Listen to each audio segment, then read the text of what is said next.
au bord de l'eau. Chapitre 8. Page 248. Partie 55. Chapitre 9. Kaijin ouvre sa porte aux braves qui vagabondent sous le ciel. Lin Chong vint l'instructeur Hong en duel. Voici l'histoire. Zuba brandit à deux mains son gourdin pour fracasser le crâne à Lin Chong. C'est long à raconter, mais alors, cela ne traîna guère. Au moment précis où Zuba leva son bâton, éclata derrière un sapin une manière de rugissement semblable au tonnerre, suivi dans l'instant d'un estoc volant. Un énorme bourdon de moine en fer vint s'abattre sur le bâton haut et feu du gendarme et l'envoya voler au-delà des 9 couches des brumes et des nuées. En même temps, un moine colossal surgissait d'un bond en criant « Nous étions dans la forêt, et cela fait un bon moment que nous vous écoutions. » Les deux gendarmes regardèrent cet étrange religieux qui, vêtu d'un froc de toile noire, un couterelle passé à sa ceinture, ramassa son bourdon et fit des moulinets menaçants. Lin Chong, déjà résigné à mourir, rouvrit les yeux et en un éclair reconnut le Zen, sagesse profonde. « Frère Bonze !» s'exclama-t-il aussitôt. « Attendez, j'ai quelque chose à vous dire. » À ces mots, Sagesse profonde abaissa son bourdon, tandis que les deux gendarmes, paralysés de terreur, osaient à peine respirer. « Ces deux-là n'y sont pour rien, » expliqua Lin Chong. « Toute l'affaire a été manigancée par le grand maréchal Gao et l'officier Lu, qui leur ont ordonné de me mettre à mort. Est-ce qu'ils pouvaient ne pas obéir? Les tuer maintenant, tous les deux, c'est commettre une nouvelle injustice. » Lu Zen tira d'abord son coutelas et vint trancher les liens du prisonnier, qui aida à se relever. Puis il s'exclama.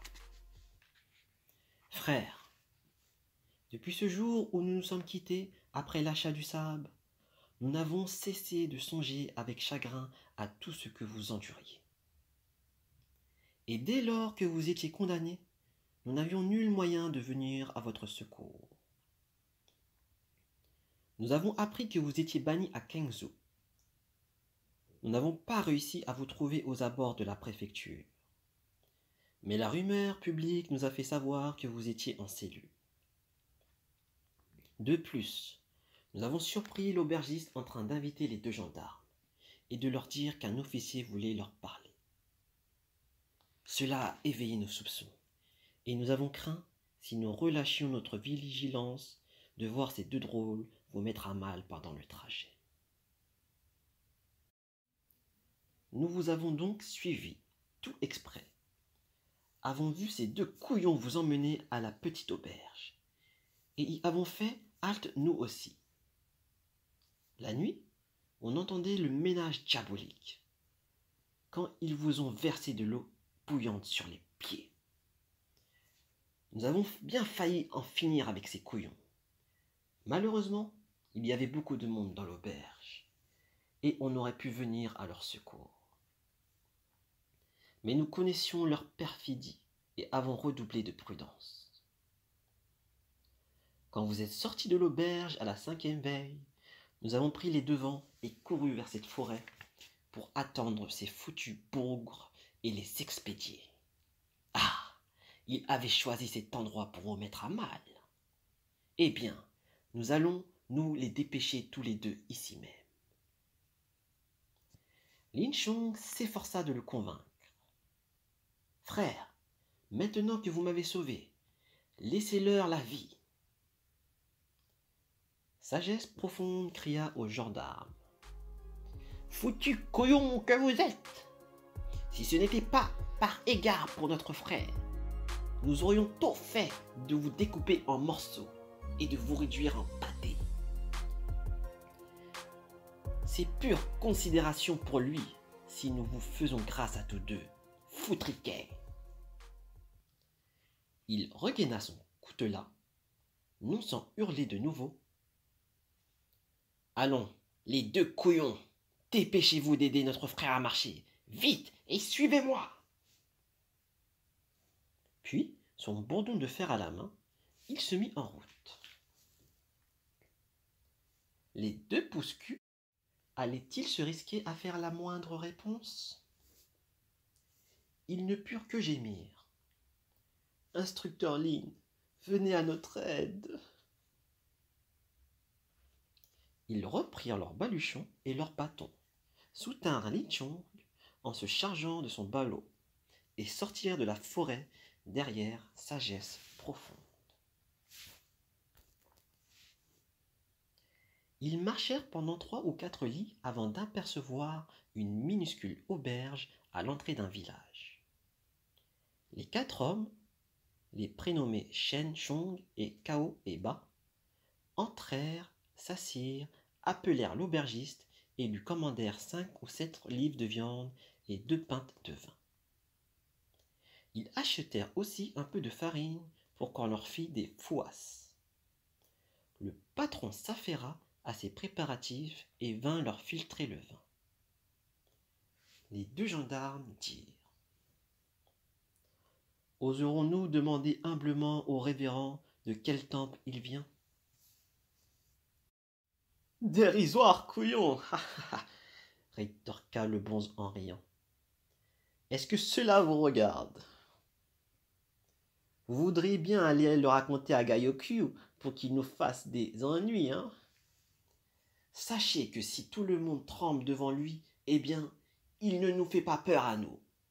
Si jamais nous lui tombons dessus, la canaille goûtera de ce bourdon de fer et aura droit à 300 coups. Les deux gendarmes n'osèrent évidemment plus ouvrir la bouche. Après avoir pris un peu de vin et de viande, ils ramassèrent tous leurs affaires, réglèrent l'aubergiste et quittèrent le hameau. Li Chong demanda: Frère, où allons-nous maintenant? Sagesse Profonde répondit: Comme on dit, quand on tue quelqu'un, il faut qu'on voie du sang. Quand on sauve quelqu'un, il faut aller jusqu'au bout. Nous n'allons point vous abandonner, mais vous accompagner jusqu'à Kangju, pas moins. En entendant cela, les deux gendarmes se dirent in pito: Misère! Tous nos plans tombent à l'eau! Au retour, comment ferons-nous pour rendre compte de notre mission? Mais ils ne purent qu'obéir et suivre Sagesse Profonde sans dire un mot. Désormais, le voyage se passa ainsi. Quand Sagesse Profonde avait décidé de marcher, on marchait. Quand il voulait faire halte, on faisait halte. Les deux drôles allaient-ils le contrarier? Quand le bonze était content d'eux, il récoltait des insultes. Quand il ne l'était pas, il se faisait roser. Malgré cela, il n'osait souffler mot, de peur de déchaîner sa terrible colère. Au bout de 2 étapes, on loua une charrette afin que Lin Chong pût se reposer pendant le trajet. Les 3 autres marchaient derrière. Les 2 gendarmes, eux, avançaient en ruminant des noirs desseins, mais comme ils tenaient à leur vie, ils veillaient pour le moment à filer tout. Pendant tout le voyage, Sagesse Profonde acheta du vin et de la viande pour que Lin Chong revît ses forces, mais il en donnait également aux 2 gendarmes. Quand ils trouvaient une auberge sur le chemin, Ils faisaient halte tôt et ne repartaient que tard. C'étaient toujours les 2 gendarmes qui faisaient le feu et préparaient les repas. En vérité, qui eût osé reguimber en face de sagesse profonde? Cependant, les 2 bougres tinrent conseil en secret. Nous voici maintenant sous la surveillance constante de cette audience. Bientôt, nous reviendrons à la capitale et alors, c'est sûr, le grand maréchal nous punira.